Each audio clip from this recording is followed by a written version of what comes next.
Hello everyone, today we will talk about green software engineering.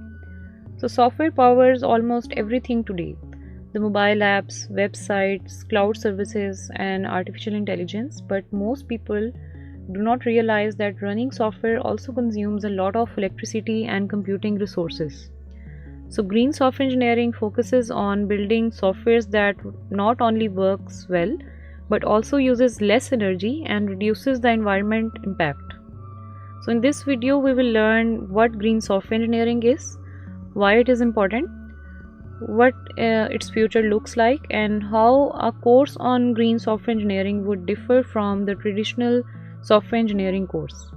Modern technology relies heavily on data centers and cloud computing. So these large servers run millions of applications every second. Running these servers requires huge amount of electricity. In fact, global data centers consume about 1% of the world's electricity. When the software is poorly designed or inefficient, it requires more processing power. This means more energy consumption and more carbon emissions.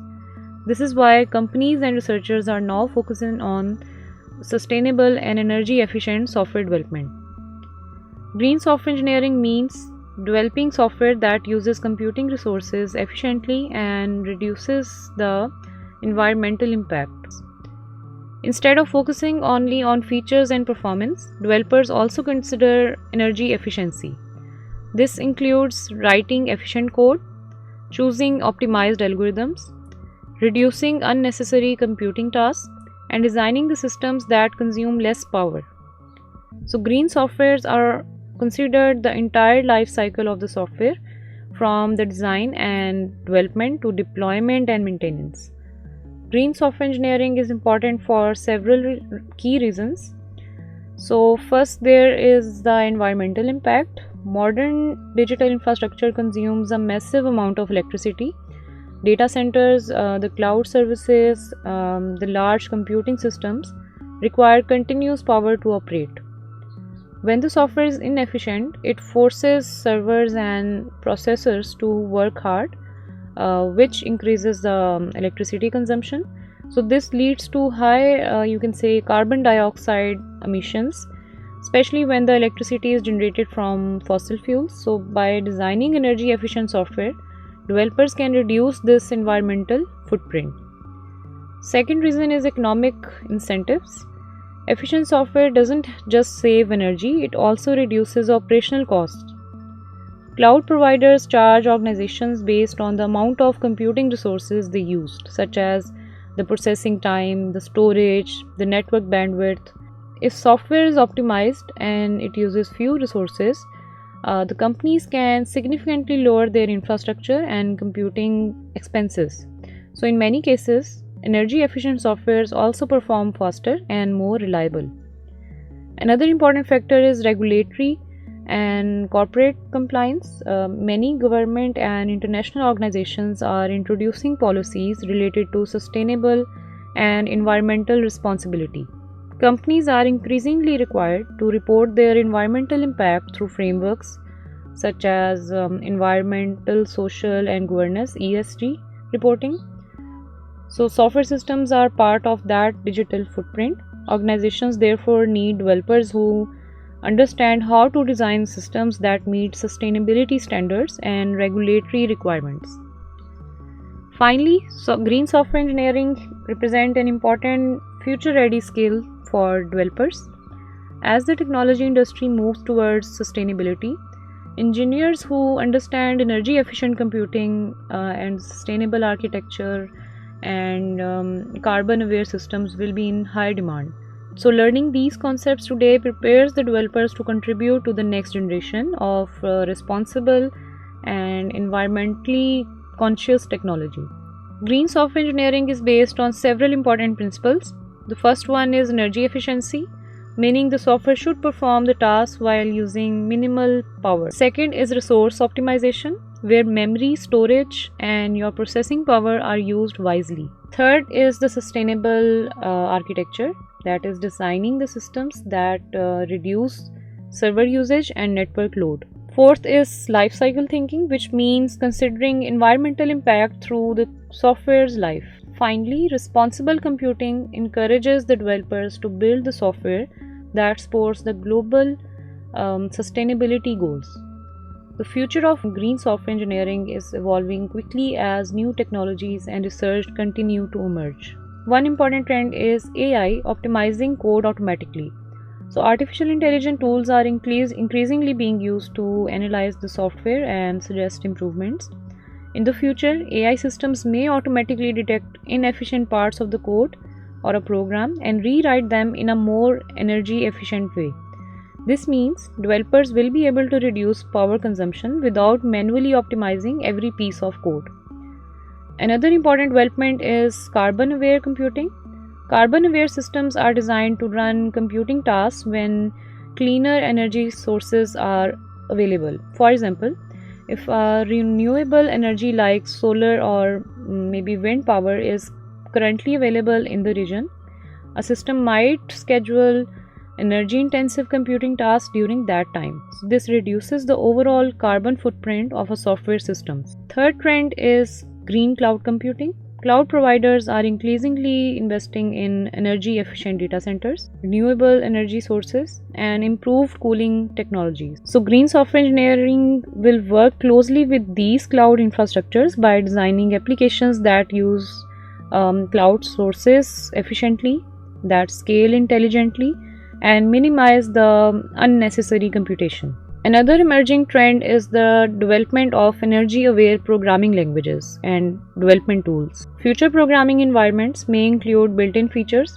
Developers will be able to see how different design choices affect power usage and optimize their softwares accordingly. Finally, we will see the growth of sustainable DevOps practices.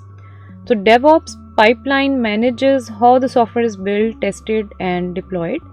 In the future, these pipelines may include energy monitoring tools that measure how much power is used during builds, tests, and deployments. So, teams will be able to optimize their development workflows to reduce unnecessary computing work and energy usage. So, together, these innovations show that green software engineering is not just a theoretical concept, it is becoming a practical and essential part of future of software development. If green software engineering is to be introduced as a formal academic course, it would extend the traditional concepts of software engineering by introducing sustainability as a core design objective. Traditional software engineering courses mainly focus on how to build reliable, scalable, and maintainable software systems. While these aspects remain important, a green software engineering course would also teach the student how to evaluate the environmental impact of the software systems. Student would learn how the software consumes energy, how computing resources translate to carbon emissions, and how a better design decision can significantly reduce the environmental impact. In addition to building working software, student would learn to measure how much energy their applications consume, to analyze the system efficiency and optimize the software so that it performs the same task using fewer computing resources. This means that sustainability becomes an additional non-functional requirement, just like the performance, reliability, and security. Let's look at how such a course might be structured and how it differs from a conventional software engineering curriculum. The first module would introduce sustainability concepts in computing. Student would learn about carbon footprint of the information technology, the environmental impact of large software data centers, and how the software contributes to energy consumption. Traditional software engineering courses usually begin with software processes and development models, but they rarely discuss this environmental sustainability concept. The second module would focus on energy efficient coding practices. So, in traditional programming courses, students learn how to write a code that runs correctly and efficiently in terms of time complexity. But in green software engineering course, the focus expands to include how different algorithms and coding approaches affect energy consumption and hardware utilization. The third module would explore sustainable software architecture. So, the architecture decisions such as microservices or distributed architecture or maybe cloud deployments can significantly influence the energy usage. So students would learn how to design architecture that balance the scalability with energy efficiency. So conventional course emphasizes the scalability and maintainability, but they usually do not evaluate the environmental impact of the architectural decision that is made. Another important module would focus on life cycle assessment. Here students would examine the entire life cycle of software systems from the development and deployment to maintenance. The goal would be to measure how much energy the software consumes throughout its lifetime and identify opportunities to reduce this impact. The course would also include a module on green DevOps and CI/CD pipelines. Students would learn how continuous integration and deployment processes can be optimized to avoid unnecessary builds, maybe redundant testing cycles, and excessive resource usage.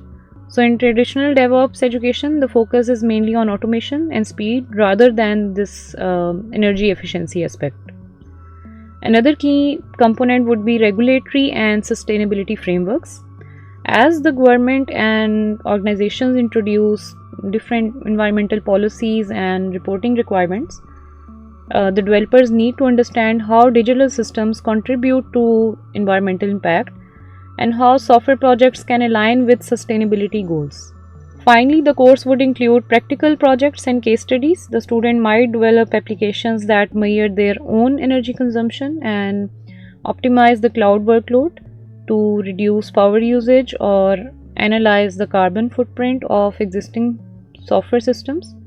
So this hands-on approach helps the student to understand how theoretical concepts translate well into real-world engineering practices. The most important difference between a green software engineering course and a conventional software engineering course is the introduction of sustainability as a core engineering objective. Traditional software engineering focuses primarily on ensuring that the systems are functional, reliable, and scalable, and these goals remain important, but the green software engineering expands them by adding new considerations. So developers must now think that about how their design choices affect energy consumption, the hardware usage. So this means evaluating algorithms not only by speed but also by energy efficiency, and designing cloud systems that minimize unnecessary resource usage, and measuring the overall environmental impact of any software or digital system. Thanks for catching up with this overview of green software engineering. In the next part, we will move on to expanded green software engineering course outline and see how this topic can be structured as a complete academic course.